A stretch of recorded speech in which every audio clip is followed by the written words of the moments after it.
Good morning and welcome once again to our weekly SonRise Project call. I am so happy that we are all here this morning in a safe space filled with love and compassion and our mutual desire to heal, starting with ourselves and our families. God, grant me the serenity to accept the things I cannot change, the courage to change the things I can, and the wisdom to know the difference. Whew, we are in for a very special treat this morning with Charles M. Below, who is an op-ed columnist at the New York Times, and he's been there since 2008. He is also a political analyst on MSNBC and has been the anchor of Prime with Charles Below on the Black News Channel, a commentator and a repeating guest on CNN and Fox, among others. Charles is the author of the New York Times bestselling books, 1, Fire Shut Up in My Bones, and 2, The Devil You Know. Fire Shut Up in My Bones had been developed into an opera that premiered at the Metropolitan Opera. It's the first opera by a Black composer in the history of that institution. Woo, that's amazing. The Devil You Know inspired the upcoming HBO original documentary, which is called South to Black Power, which premieres in 2 days on November 28th. Again, it's an HBO original documentary called South to Black Power, premiering on November 28th. And that explores Mr. Blow's bold theory on Black liberation. I must say that Charles M. Blow is a fellow HBCU graduate from Grambling State University, whereby I might add that he graduated magna cum laude. Unlike myself, I was happy to get through, but he graduated magna cum laude from Grambling State University, who, if we follow HBCU football, Grambling sadly lost at the last second yesterday in the Bayou Classic. Tiny bit. But that's okay. Fellow HBCU grad we love. And so Mr. Blow is going to share with us this morning so much. He has openly shared and spoken about his struggles with depression and grief and the importance of Black men openly talking about mental health. So as I open this morning, first let me just say, Charles, thank you so much for being here. It is an absolute honor and privilege to have you with us here this morning. I shared earlier how much I love your work. I'm a huge fan of everything you do and all of your conversations. So thank you for being here and welcome. Thank you so much.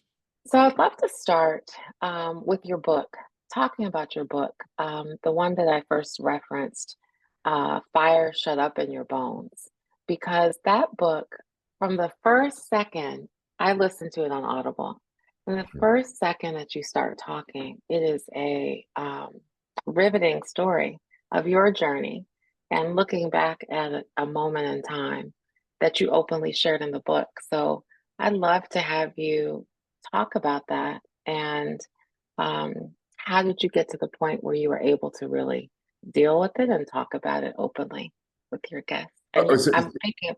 Can we narrow it a little bit? So what do we want me to know? What do you want me to talk about that book? So the opening, where you opened by saying, tears flew out of me from a walled off place from another time, from a little boy who couldn't cry. He had held on to the hurt and shame and doubt for so long, balling it up in the pit in me that I never thought it would come out. Didn't think it would come out like this. And so what I'd love for you to talk about is you had a traumatic situation as a little boy with an older cousin. And then it finally erupted into this moment when you were 20. So if you could share that story and how you got to the place where you felt open enough to really talk about it. Right. So the first thing that I will say about that book was that I did, as a child, I had no support system or resources that would help me deal with trauma. The book is about what happens when that happens, how a child will try his or her best to deal with it on their own. And this is the journey of trying to deal with it on your own. And what I realized as an adult, as a writer, in my 40s at the time, I didn't have the language to even share or deal with it or describe it then, but I had it now. And so I was, for me, the book was a service to other children and other people who love those children and other adults who were those children when they were younger, to share language with them, to share, Mm-hmm. able to share the experience with them. And so the opening scene is kind of a foreshadowing of the climax of the book, which is there is a, an incident of molestation of me by an older cousin, and I am trying to deal with all of my life. What does that mean? And what does that mean in relationship to a queerness that I'm not fully understanding at that moment? And Mm-hmm. is there a causal relationship? Has this person harmed me more than just the incident, but like, harm me for the rest of my life in that way that I view queerness as harm? Um, and so that scene is the culmination of that, because I'm convinced that he has in fact left a scar on me, and I'm viewing queerness as a scar at that point, that Mm-hmm. and that I am crying, grieving it in that moment, and that I am homicidal in that moment. Mm. And how did you come to grips with realizing that um, there was nothing wrong with you, that it was something that he had done to you? And how did you learn the language over time to be able to deal with it? Because you said that you didn't have the language to deal with it. Was it through Well, therapy? Was it through other people? it Can was you not through share that? therapy. I will say that. I mean, one of the things about my journey is that I've done therapy, but it has not been consistently done over my life. I've had period. I think there was one period of a year, one period of 2 years, maybe another period of a year. So it was very specific to a period in my life where there was change. And so I was trying to deal with the change that was happening. So I wasn't, this particular part of me, I didn't deal with in that way. And I feel like everyone has their own journey. And so Mm-hmm. I was only sharing mine. So I'm not saying therapy doesn't work. Don't get engaged with it, or therapeutics of any sort, or uh, it's just that wasn't what worked for me. And one of the things, the right after that scene in the climax, is me discussing how Mm-hmm. I move forward from it.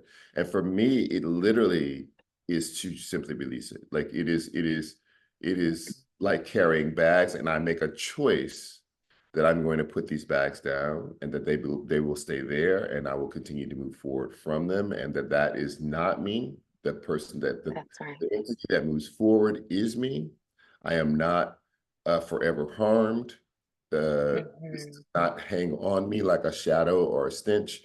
I am a separate person from this one little moment in this one bit of time in my life. It cannot attach itself to me. And so I just make that That's right. choice as a person. Not everyone can make that choice. For some people, they need a moment with the abuser. They need the person to hear Mm-hmm. their pain. They need some people need the person to acknowledge that they inflicted the pain. I needed Mm-hmm. none of that. I did not want to ever Mm-hmm. talk to him again. We were fine. You are a part of my past. You don't have a power. On me. You do Mm-hmm. not have the power to linger in my life. And that was a choice that I made. That's wonderful. I am, so many people don't have the strength to do that. And so I love that you did, and you said, you don't own me. This is a part of my life in the past. Who I choose to be moving forward is this strong and my truth and my journey. And I love that. Um, I want to ask you about the op-ed that you wrote last year called Death Changed My Life, where you talk about your struggles with depression and how your older brother's death prompted you to reconsider the life you wanted to lead. And so, first, I want to acknowledge and say I'm so sorry for your loss. Um, and I'd love for you to share a little bit more about your mental health journey and how your life has changed since your brother's. passing? So from uh, I have four older brothers, uh, Okay. and my father was distant and a philanderer and all the things, but he was never mean. I will say this, like this, there's a very interesting thing. I've seen people who had abusive parents. His the harm he did was not physical, it was not aggressive, it was in a lack of engagement. And that can Mm, be its own harm. Uh, yeah. and uh, but in all of this craziness and chaos, and he and my mom separated when I'm 5 years old, and now she's a single parent with all these boys, and also a caregiver to an older to her uncle. It is no fault of hers, but she's just trying to keep us all alive and healthy, and so she's Right. working all the time. And Right.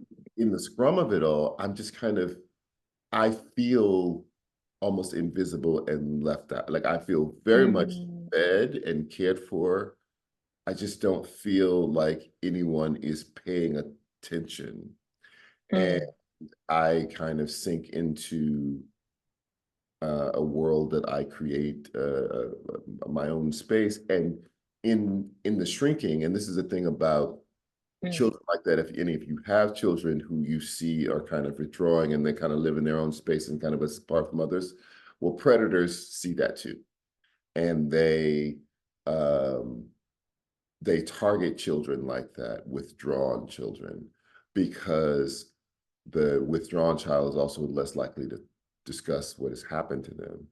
They're less likely to be believed if they do talk about it. So they target the withdrawn child.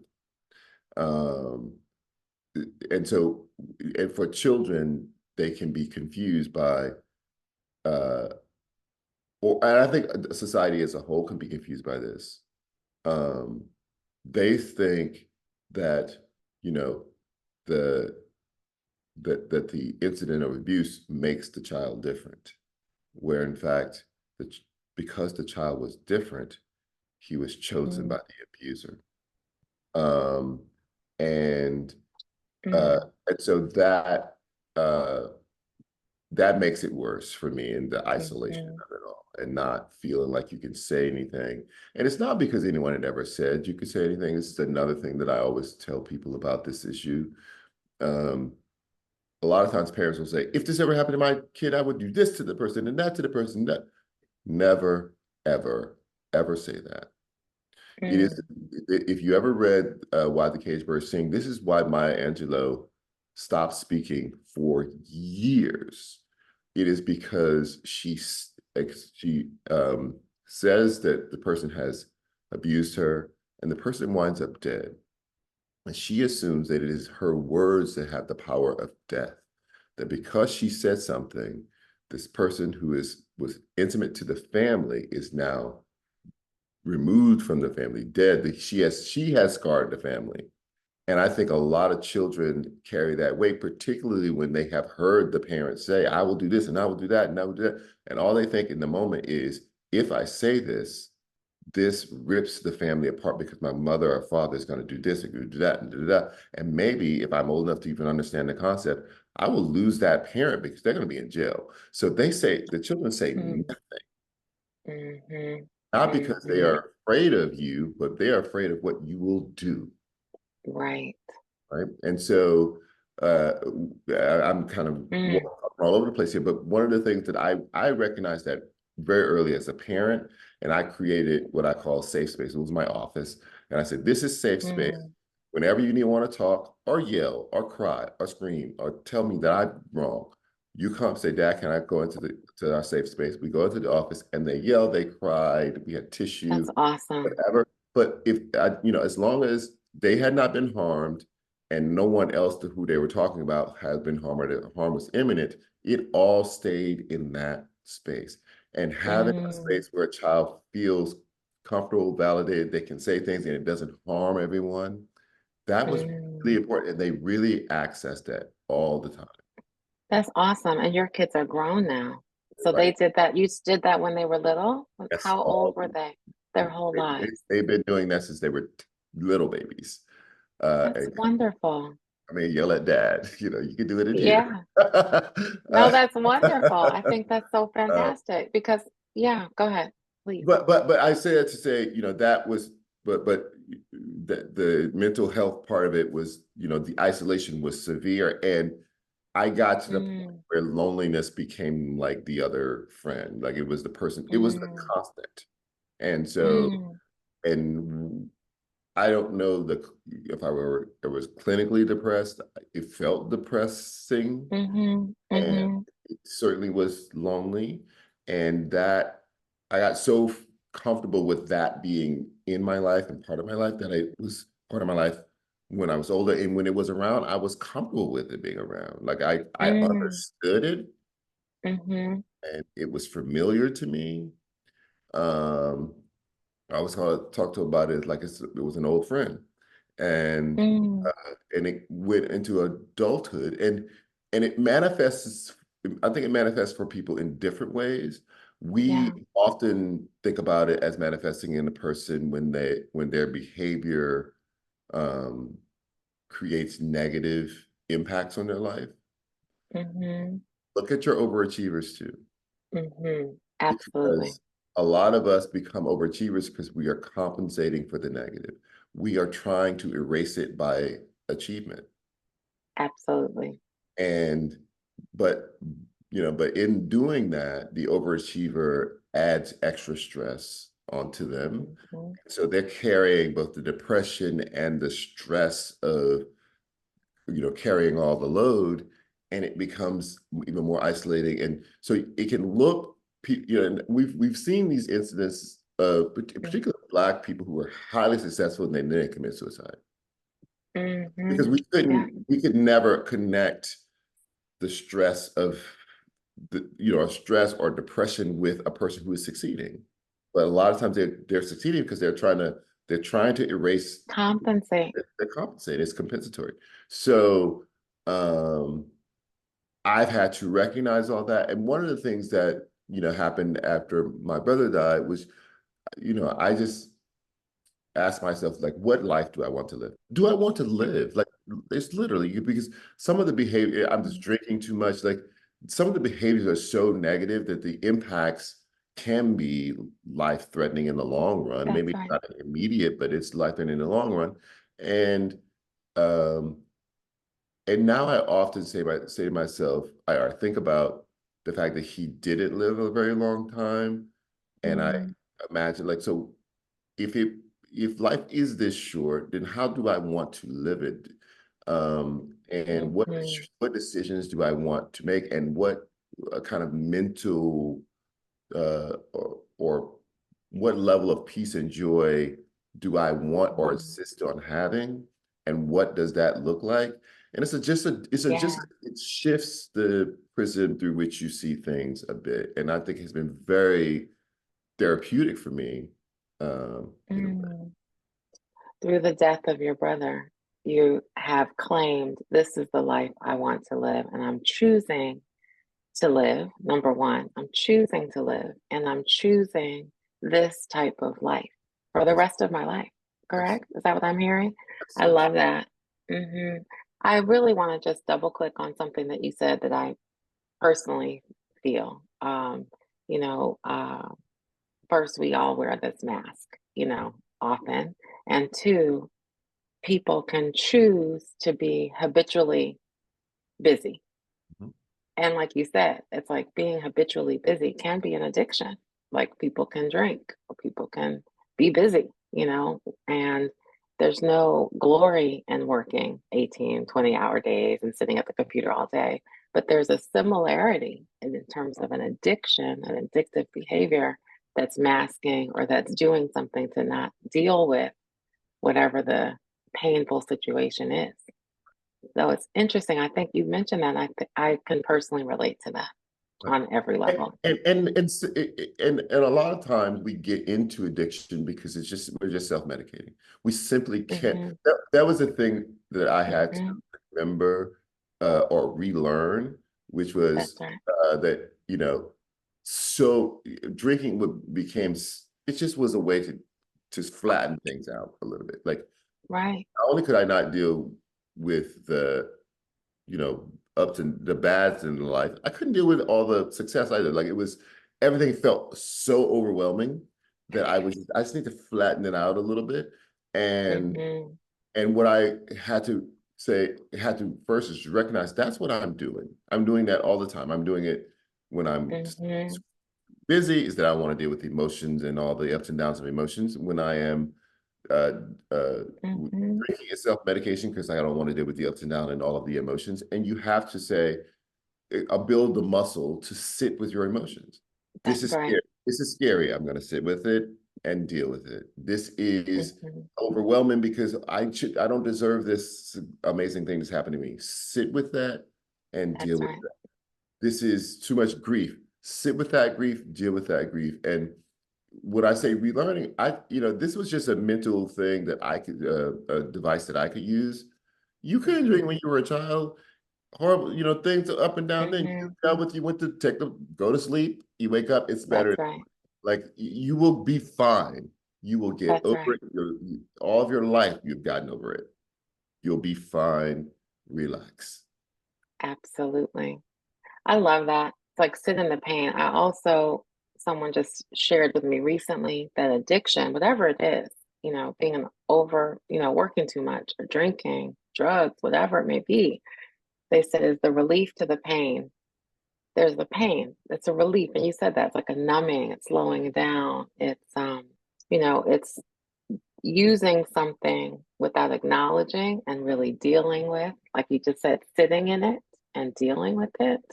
Because when we finally acknowledge it, feel it, and talk about it, then we can move forward. I think that's so powerful. So thank you for sharing that. Um, I want to also just acknowledge there are people commenting. Someone just said, good Lord, hold on one second. Sitting with the grief instead of self-medicating is no joke. That's so true. And the self-medicating, like you touched on, which is powerful. It could be drugs, it could be alcohol, it could be being addicted to being busy and, constantly doing something to just not sit still. So, someone else that says, Mr. Blow, thank you for your voice and for sharing your journey with us as you came to the stage in your life when you could say, I am not forever harmed. Do you know if your family members who couldn't protect you were able to, or how did they heal? I don't know. And, I am 53. I have released a lot. Uh, Mm-hmm. and I don't, and I've determined that, for at least for myself, I don't need a lot. What I need is the Mm-hmm. forgiveness of myself. I need for myself to have clarity about where I am, what matters, what brings me joy, what brings me peace. And I don't need my family to uh, we don't have to sit around an oak table and have a meeting about it. Mm-hmm. They are aware. I think for my mom is generational. It's just it's Absolutely. not. It is. I've had to accept that it is a difficult thing for her to know, That's right. that a child of hers is harmed in her house, That's right. and that I didn't feel safe or comfortable enough to tell her about it. And so I have no judgment of her about that. I don't need her to discuss it and talk about it. I have, I need myself to understand people and have empathy for them. Uh, Mm-hmm. and I think about how devastated I would be if I had found out, or if I ever do find out, that my own children are harmed in my house while I am there. Mm-hmm. They don't tell me. Um, and I think a lot of what the wisdom of aging gives us is empathy. That's right. It wasn't my father was very much an alcoholic, and distant and all of the things. Um, and it wasn't until I wrote that memoir that I could understand him, because I had never sat with trying to understand him. I was only Mm, upset or angry that I had not had more of him. And, but when I had to consider his life and write it down, I had just a tremendous amount of empathy for him. Uh, mm, the only family, as you know, kind of nuclear uh, uh, uh, family, stable, together family he'd ever had was the family he had with us, mm, and he destroyed that, and mm, it destroyed him that he destroyed it. mm, And and when I thought about it, because I had to write about it, mhm, a tremendous empathy for that. You know, mhm, he had never known what what family should it be, what it should look like, how it should operate, how, you know, mhm, I don't know how much he was hugged. I don't think that hugging was part of him. I don't mm, think that the emotional expression was part of him because his life had been right. so different. And so I think that for a lot, for me, um, allowing people to live their lives and express their emotions and pains and whatever as they choose is part of growth for me, Mhm, and part of my own peace. Uh, I think that when we uh, put expectations on other people, first of all, they can do nothing. Very often, they can do nothing but disappoint us because we have said, "This is what mhm. I need you to do, and why can't you do this to make me feel happy and whole and whole?" That's right. It was your responsibility to protect it. Mhm, No, I don't give you any of that. This is None of this is your fault. This is mm, a person did something in a moment. What is it now? Like 40 something years ago. I am mhm, not about to hold anyone accountable for, mhm, including myself, for what mhm. someone else did That's 40 right. something years ago. That's not going to happen. So Mhm. we That's are, good. you know, allow me to express this, and I am expressing it not only for me, because I feel like personally that incident I've dealt with just through my life. Wasn't doing it to be cathartic for myself. That was really something I was giving to other people because Mhm. I knew that I could write it, and I knew I. Yeah. But let me do that. That is part of my exhaling, and we Mhm, all move forward I've done what I needed to do. If you need to say something or do something, say it. If you don't, I'm okay. I love you, and we mhm. are fine. I love you and we are fine. And I think that sentence is so simple and so profound because I also think realizing that every human has their own journey. And as a parent, the hard part is getting out of the way of our children's journey, particularly if that journey is going down a different path than what we had prescribed, from birth, or if they're making choices that might be different choices than we're making. I mentioned earlier my 21-year-old who goes to Boulder left last night. Don't know where he is. Pray that he's fine. And I have faith that he's fine. And I have faith that the doorbell will ring any moment. Um, and that faith over fear and allowing him to walk his own journey has been one of the most challenging parts of my life as a parent because we can see some of the choices, not great choices.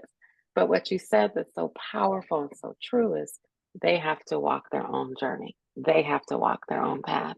And we as a parent have to allow that to happen, even when it's uncomfortable or scary or hard. So thank you for sharing that. And it's true of our children and also others that we love, where we can see, certain choices, but it's also for ourselves. Like we have to learn ourselves.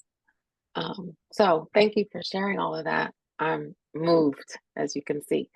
Um, you also talk about some of your own struggles as a dad? You shared some of the positives and the safe space in the office, which I love.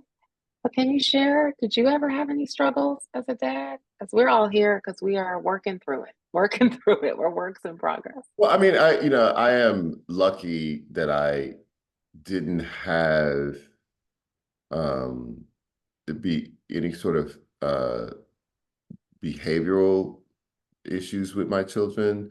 I that Hmm. they, me and their mom separated when the oldest was 6 and the twins were 3, and that was hard for Okay. them. When families split, that is just hard on children. It's hard on everybody. Um, so they had that. Um, and, I've described in my writing that parenting is like uh, giving a hug. It's all about love and pressure. And Mm, sometimes we squeeze too tight. And that's that's right. and That's that's right. and I was one of those parents. And Yeah. part of my relationship with my adult children is them having the language to say, uh, your emotion regulation is good today. They'll say something like that. They're like, oh, you haven't always been that. Like they'll say, you would yell, you would be explosive, what. But my, part of parenting for me was that there was an always an expectation that you would do the right thing, that you would always Hmm. Hmm. excel, and I put a lot of pressure on them to do that. Yeah. I think that they rebelled from that against that pressure later as they became teenagers and young adults. And I realized, uh, well, I will say this: give yourselves a break. Absolutely. There's no perfect way to parent. There's no, there's no handbook. And if there was a handbook, it would have to be written every time for every different child. There is no, there are some That's right. universal things That's right. about child development, but like every child experiences that differently, and you have to parent each child different. So anyone with multiple children, you understand this. Like everyone's different. Like that Hmm. first one I did this, but this one I have to tweak it because it doesn't work exactly Absolutely. with the Yep. next one. So the first thing is like give yourself some grace, because parenting is not Yeah. clear, and it is not direct, and it is not follow the leader and whatever the next parent did, I can do it, just copy it, cut and paste. None of that's true. So we're all learning on the job. We're raising children as we are raising ourselves. And Yes. so all of that's happening. So I look back on it and I just say, I hope that on the Mm. on balance, I did better than worse. Like I did, Absolutely. that's the best I could do. And and so that has been their journey. And so, I am very happy that they uh did that they embraced an ideal that first that they would try to always do the right thing. Hmm.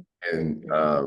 that was not always easy for them. It really caused them some stress because teenagers don't always do the right thing, and the kids who Right. do are outcasts, and so they were sometimes outcasts because of it. Um, uh, but generally speaking, I am blessed to say that that they have come into adulthood, uh, not without challenges, but in a way that they can process and deal with their challenges, and that Hmm. they know that uh, we don't still have the same office, but hopefully they understand that we still have safe space. Safe space. Yes, there's a book called The Invisible String that I love. I used to read to the boys that talks about no matter where we are, you're still right there, whether it's the physical office or in spirit, or pick up the phone and call. As I'll always answer. I love that. And I love give ourselves grace, because we're doing the best we can, all of us, all Mhm. of us. And I love what you said about hopefully more better than negative, more good than bad. And so I appreciate that. And someone just said it took me so long to learn that my emotional regulation impacts my sons more than anything. Ooh, yes, absolutely. So thank you for sharing that. I want to make sure that we have time for people to ask you questions. And so if anyone has a question, you can hit *6 to come off of mute, or if you'd rather type it in the chat, feel free to do that. I would love for you, before I turn it over to our guest, to talk about your film that is coming out Yes. in 2 days. Congratulations on that. So if you came a little late this morning, Mr. Blow has an incredible film called South to Black Power. It premieres on November 28th on HBO. I'm going to get HBO just so I can see this. We don't have Yes, HBO, get but we're going HBO. to That get helps. HBO. Get HBO, download it. It premieres on Tuesday. And so, can you share about the film? What it's Yes. about? So Give us your perspective. I'm super excited to see it. South to Black Power premieres Tuesday, 10 p.m. Eastern Time on HBO.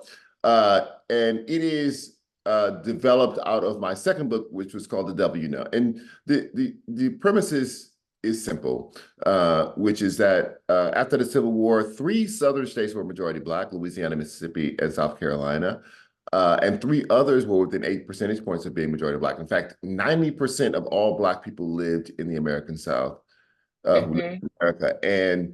Uh, and because of that, they had just tremendous success and ability to move uh, legislation and change state constitutions to increase Black representation, power, and equality. And that Mm-hmm. happened during Reconstruction. Uh, and then there, Jim Crow began to rise. But one thing that also removed that potential for that Black power was the Great Migration. People moved out, 6 million people, Mm-hmm. almost half of the Black population of the South moved out of the South to cities in the North and West. And what I say is that I make a proposition: Mm-hmm. reverse that. There are states in the South that are have very, very high percentages of Black people, and increasing that increases Black America's political power because it increases their state power. There's a reason that of the Mm-hmm. United States of America, because states have half the power. And in fact, they have almost all the power of the things that Black people say they care the most about: criminal justice reform. That's a state Mm-hmm. issue. The criminal Absolutely. encounter is mostly on a state level.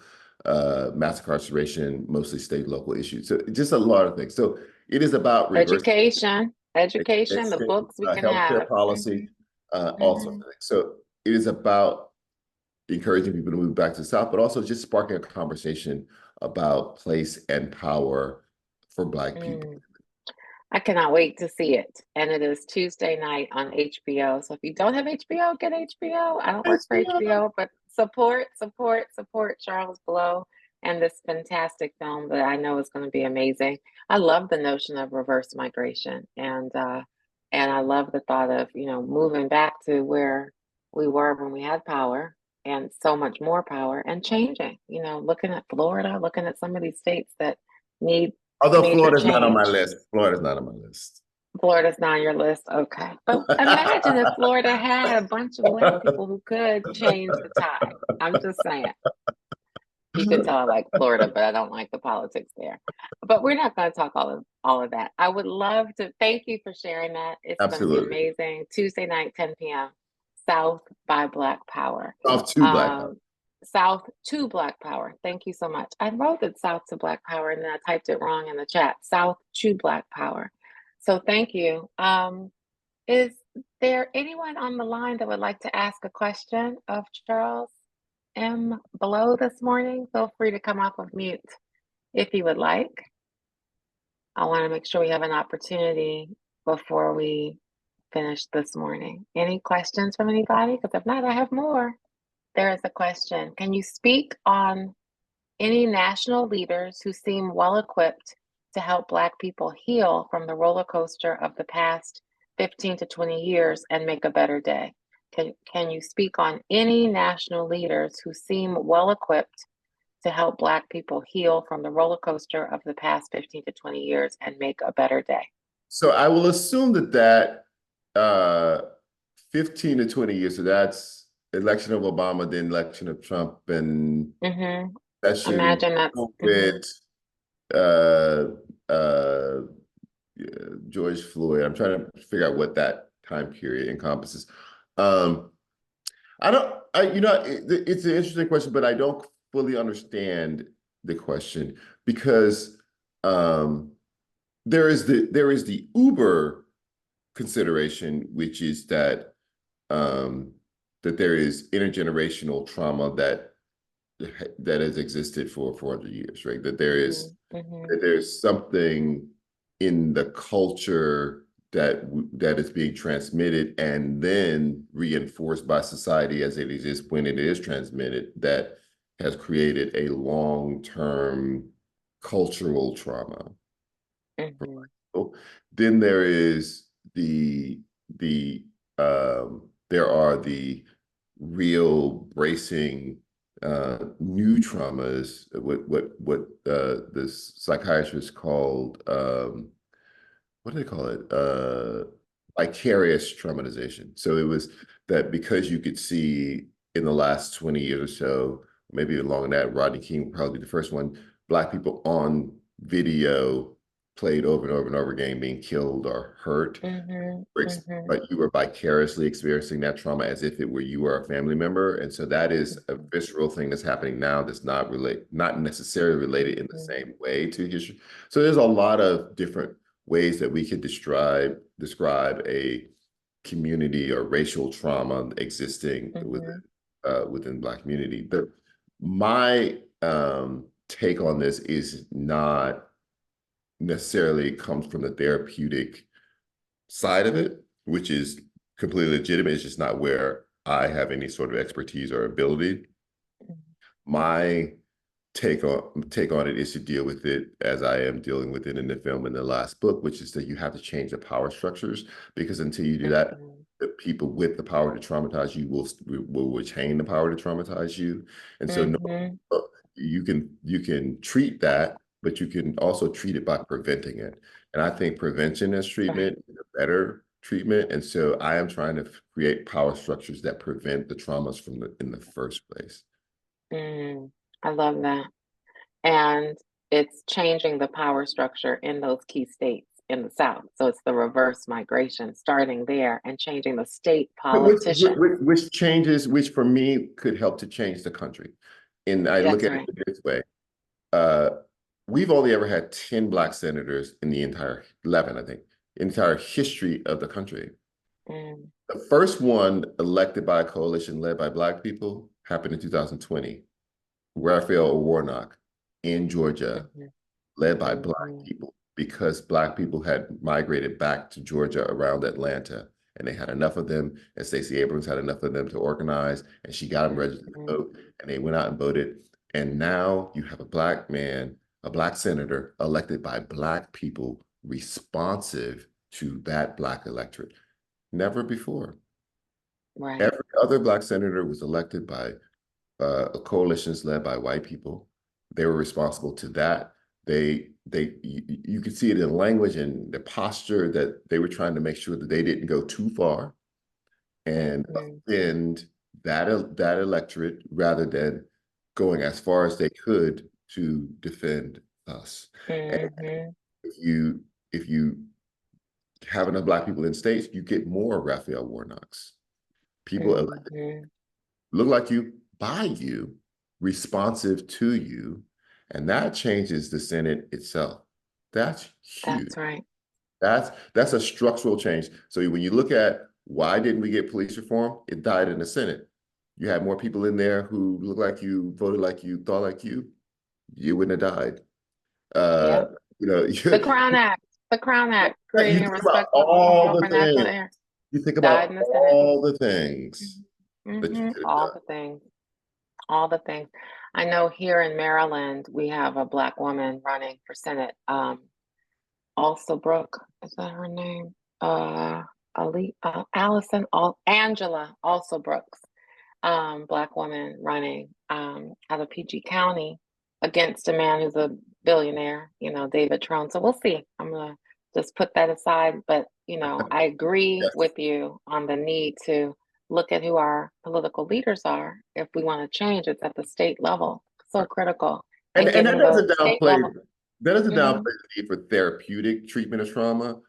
I have nothing against that. I think I think any negative feeling people have about therapy is crazy. Like Yeah, it is it's another. critical, I think. I think that I think that all the ways that we have learned to treat, I think the brain is a magical, amazing thing, but it is so complicated, beautiful, and mysterious that it can also hold on to Mhm. the negative and the weighty, and we just have to find ways to deal with it. And some people, we before we had therapy as we knew it, we had religion. We created religion because we needed something Hmm. to help us to deal with it because everything was too big to think about. And so we Hmm. did a thing way to put it there.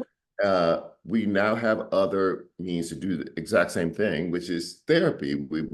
I understand the brain. This is what it's doing. This is why it's processing in this way. This is why you are processing in this way based on your Hmm. experiences, conditions, and whatever. And so we have tools. Use your tools. Why wouldn't you use That's your right. tools? Right. So I have Right. against therapy. I just want to think about it also from a structural point of Yes. view, and I want to prevent the trauma in the first place, in addition to treating the trauma after the fact. I love that. Preventative measures, in addition to treating after. And I do agree with you that I think having multiple tools, I think therapy can be a wonderful tool and very helpful for many of us. So there's another comment, question. It says, when and how did you share your life's trauma and journey with your children, your three children? When I had a rough draft of my book, we have whenever there's something big happening in our family, we would have family meeting. We'd sit down at the table and we talk about it. Someone had died or something, and we'd do it. Then we'd big move. We would think contemplating moving or something. We'd sit and have a family meeting, and they were little kids, but that was the we Mm, family meeting. mm-hmm, And uh, when I had a rough draft of the book, I sat them down, told them what was in the book, what my life mm-hmm, experiences had been, that I had written them down, and they were old enough to read the book at the time. And I gave them all their own copies of the rough mm, draft. And I said, if you have any questions about what you read, I'm willing to talk about it. We can, and my oldest son, well, first of all, uh, these are modern kids. So the first thing was like, they were like, oh my God, I have struggled with this and that. That was part of me. I'm like, wait, what? uh-huh, So I'm just like getting, telling my thing. And they're like, oh, and I had this. And you know what? Then they were just sharing their uh-huh. those that they thought were comparable to mine. And then my oldest son, who is the fastest reader in the family, he read the entire thing that night, which is crazy. But he read the entire thing, and then he came and he said, "I want to talk to you." I said, "Okay," and he says, "I don't think you developed my mom's character enough in the last chapter." I was like, I don't need editorial notes. I have an editor. I want to know if you have like, do you is there like an emotional thing we need to deal with? So it was like an editorial note. It was so they had, That. He's like, can you fix it before it's published? exactly. Oh, I love that. It was in the book, in your rough draft. That's wonderful. I love, love, love it. And then they started sharing even more. That's wonderful. Someone says, I agree that therapy is essential in growing and healing. Um, any any other questions? Anybody on the phone would like to ask directly? If not, I want to ask one more thing around mental health. Are there any improvements you can think of or anything we can do as a community to improve? Oh, Um, I have to go now. okay. I hope everything's Uh, okay. yes, I have another MSNBC hit. Sorry. You need to go do that. Thank All you right. for being here this All morning. right. Really appreciate you. Thank Take you. care. Bye. Thank you for everything. So, with that, we will close it out with a prayer from Charles M. Blow. And you see that he's probably about to be on MSNBC Live right now. So, we can switch over there and hear what he's talking about. But please check out his film on HBO on Tuesday night, 10 p.m. Eastern. Thank you for being here again this morning. We'll be back next week with Kelli Chapman, who will be joining us again to do a sunset session, which we do once a quarter or so. So I'm going to turn it over to Tiara to close us out with a prayer this morning. Morning. So, Father God, we thank you for another Sunrise Sunday. We thank you for Kelli and family for providing this platform.